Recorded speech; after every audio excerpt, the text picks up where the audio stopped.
Magandang araw po sa ating lahat. Ako po muli ang inyong madiskarting nanay at ngayon na ituturo ko sa inyo ang isa sa nire-request ninyo kung paano ba gumawa ng royal bibingka pero lalagyan ko ng twist. So gagawa tayo ngayon o ituturo ko sa inyo ngayon kung paano ba gumawa ng napakasarap na royal bibingka with ube halaya.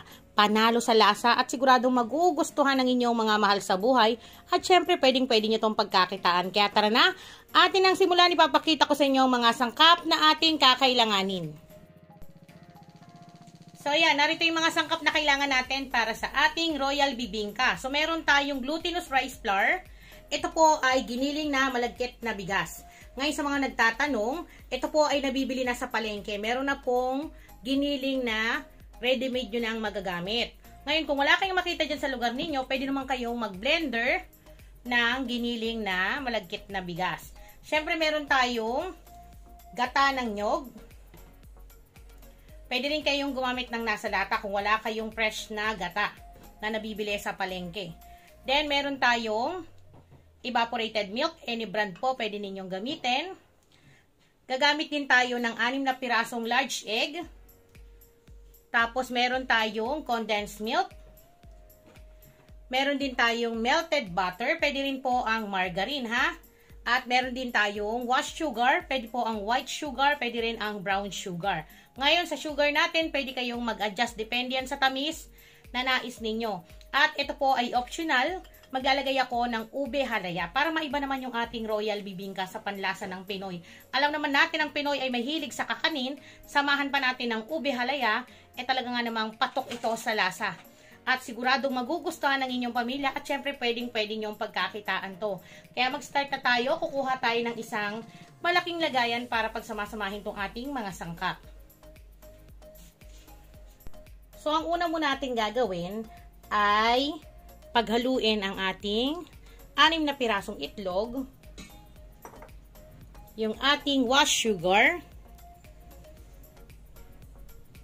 tapos yung ating evaporated milk, ayan, then yung ating melted butter, pwede po ang margarine ha. Then, i-whisk lang po natin gamit ang ating wire whisk. So, kailangan kasi ma-mix natin ng maigi yung ating mga itlog na nilagay. Ayan.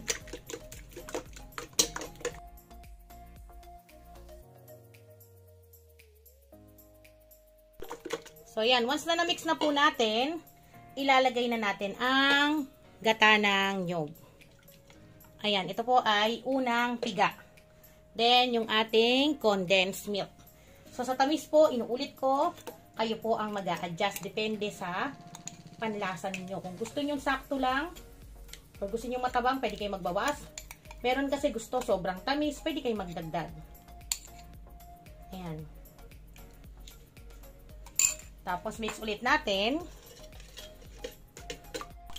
So, yan. Once na nag-combine na po lahat ng sangkap natin, yung ating liquid ingredients, saka po natin ilalagay paunti-unti yung ating glutinous rice flour.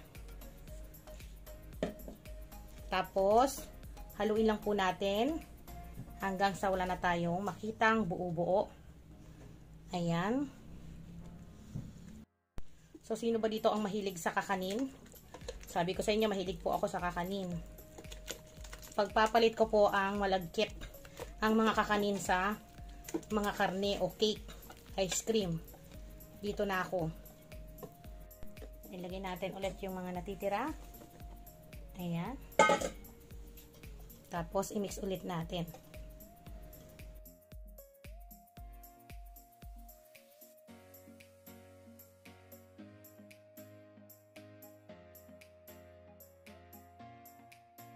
So, yan. Once na okay na po, tulan tayo nakikitang buo-buong glutinous rice flour, ilalagay na natin ang ube halaya. So, yan.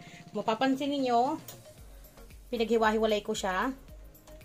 Hindi naman siya kailangan madurog. Mas masarap kapag meron kang nakakain na ube halaya kapag na-bake natin to. So, tipikin nyo lang ng ganyan. Ito po ay luto na ube halaya, ha?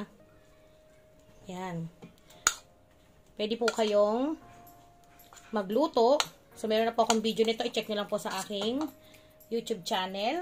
Ubi halaya, kung paano gumawa. O pwede naman kayong bumili sa mga palengke na malapit dyan sa lugar ninyo. Yung nasa bote lang pwede naman. Or pwede naman din na mismong ubi halaya. Lagain ninyo, tapos ihalo nyo rito. So, akin, inilagay ko kasi is yung aking ginawang ubi halaya. Ayan. So, hindi naman siya kailangan madurog. Mas masarap kapag may buo-buo. So, ito po ay okay na. Ngayon, kukuha na tayo ng isang pan na paglilipatan nito para i-bake po natin. So, dito ko siya i-bake. Ngayon, pwede naman kayong gumamit ng llanera. Pwede rin ang mga torta molder, yung pang-ensaymada, pwede po yun. Eto, para isang salangan po. At syempre, pagkain lang po namin yan dito. Kaya, para mabilis. Pero pag ganito po kalaki kasi, ang paglulutuan ninyo, aabot siya ng 45 to 1 hour mahigit. Depende yon sa kapal at laki na gagamitin yung pan. Ngayon, kung pang torta naman, yung pang ensaymada yung gagamitin nyo, or yung mga llanera na medium, 25 to 30 minutes, okay na. Tapos, lagyan nyo lang po ng dahon ng saging para maganda, mas mabango. Eto po kasing gamit ko ay baka tumagos yung butter ng ating Royal Bibingka butter. Dahil liquidy po yung kanyang texture at itong aking gamit na pan ay hindi naman siya yung talagang naka-form na walang butas yung gilid. Meron po kasi ito. Yan. So, lalagyan natin ng harang na ganyan para hindi siya tumapon. Ngayon, pagkatapos natin malagyan ng foil, ay papahiran po natin ng margarine para mabilis po natin matanggal yung ating Royal Bibingka kapag naluto. Pwede kayong gumamit ng butter. Pwede rin po ang margarine.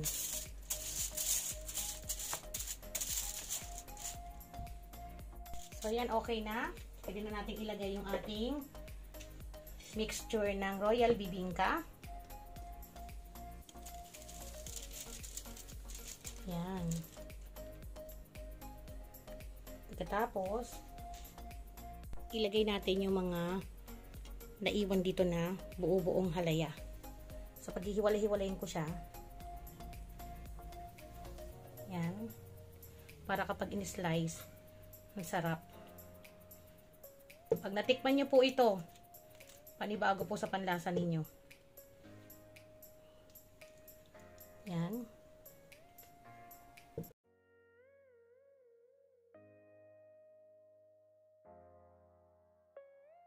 Tapos, ibuhos na po natin yung mga natitira.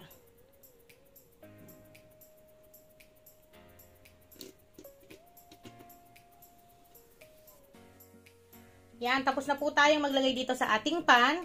Dapat po nakapag-preheat na kayo ng inyong oven ng 170 Celsius ang init. I-bake muna natin to ng 35 minutes. Then, ilalabas natin. Maglalagay tayo ng grated cheese.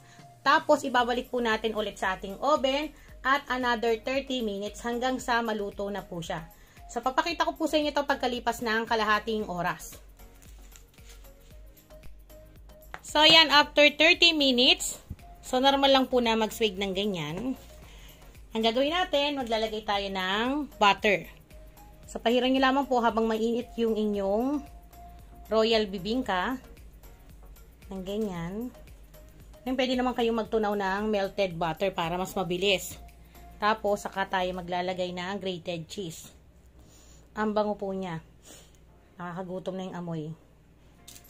So, dapat habang mainit, i-brush natin ng ganyan o ipahid. So, hindi na kasi ako nag-melt ng butter kasi mainit itong ating bibingka. Kaya matutunaw siya sa init. Mas maraming butter, mas masarap. Tapos, lalagyan po natin to ng grated cheese. Then, ipapasok ulit natin sa oven ng another 30 minutes. Yan. Ang bango. So, yan. Kung mapapansin ninyo, bumaba ulit yung kanyang mga gilid. Kaya po yun umangat dahil naglagay tayo ng butter. So, maglalagay na tayo ng grated cheese. So, sa grated cheese po, Any brand naman po, pwede nyong ilagay. Gusto nyo mas masarap, melted cheese. Ayan, mas maraming cheese, mas masarap. Tapos, ibibake po ulit natin to ng 30 minutes. Pero, hinaan nyo na po yung apoy ng inyong oven, ha. Gawin nyo po 160 or 150 Celsius ang init. Para maganda na po yung pagkakabake niya. Hindi na po siya mag-doom. Mag-stay po siya ng plate na ganyan. Yan, i-overload ko na dahil merienda po yan dito sa bahay. Yan. So, ilagay ko na ulit po sa ating oven. Ang init na po nun ay 160 Celsius ang init. Ibibake po natin ng another 30 minutes. So, eto na. After 1 hour natin, binake ang ating Royal Bibingka. Ito na po yung ating homemade Royal Bibingka with ube halaya. So, mainit-init pa po talaga yan. Dahil kalalabas lang sa oven. Pero masarap po itong kainin kapag mainit. So, hayaan muna natin dyan para matanggal natin sa pan. Then, pwede na po itong iserve. Pwede nyo ring i-cut at ilagay sa mga 500 ml tub. Lagyan nyo muna ng dahon ng saging at meron ka ng extra kita ngayong palapit ang Pasko. Or pwede nyo itong pagkakitaan syempre sa ganitong lagayan. Kaya subukan nyo na itong aking version ng Royal Bibingka with ube halaya. So, inuulit ko, yung ating ube halaya ay optional.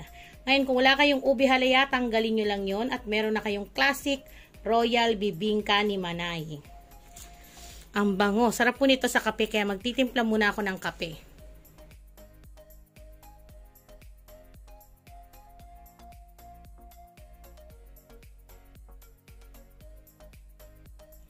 So, atin ang titikman.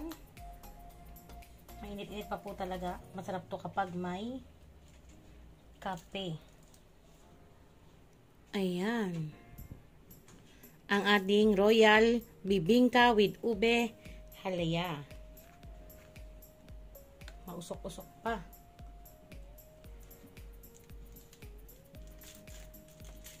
Ang bango.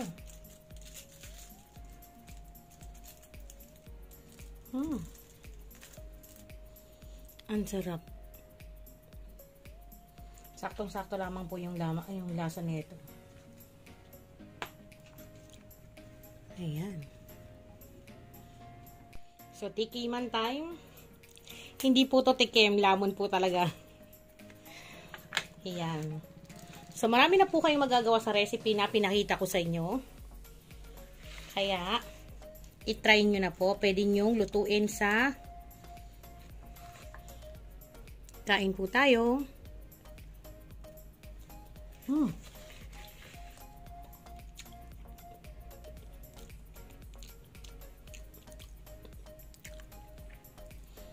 Ang sarap ng combination nila dahil naghalo ang classic Royal Bibingka plus may ube halaya.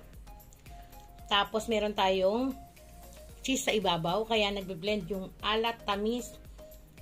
Tapos yung gata. Panalo. So, ang gusto ko pong part ng Royal Bibingka, yung mga parting sunog. Yan, yung may mga golden brown na yan. So, syempre, hindi papatalo yung aking anak. Anak, mainit. Kapitan mo. Yan. So, isa na naman to sa inyong pwedeng pagkakitaan. Kaya, itry nyo na po itong ating Royal Bibingka with ube halaya. Crunchy yung kanyang ibabaw. Tapos, ang lagkit. Para siyang tikoy na binig. Ganon yung kanyang texture. Pero, mas masarap kasi meron tayong halaya na nilagay. Panalo to.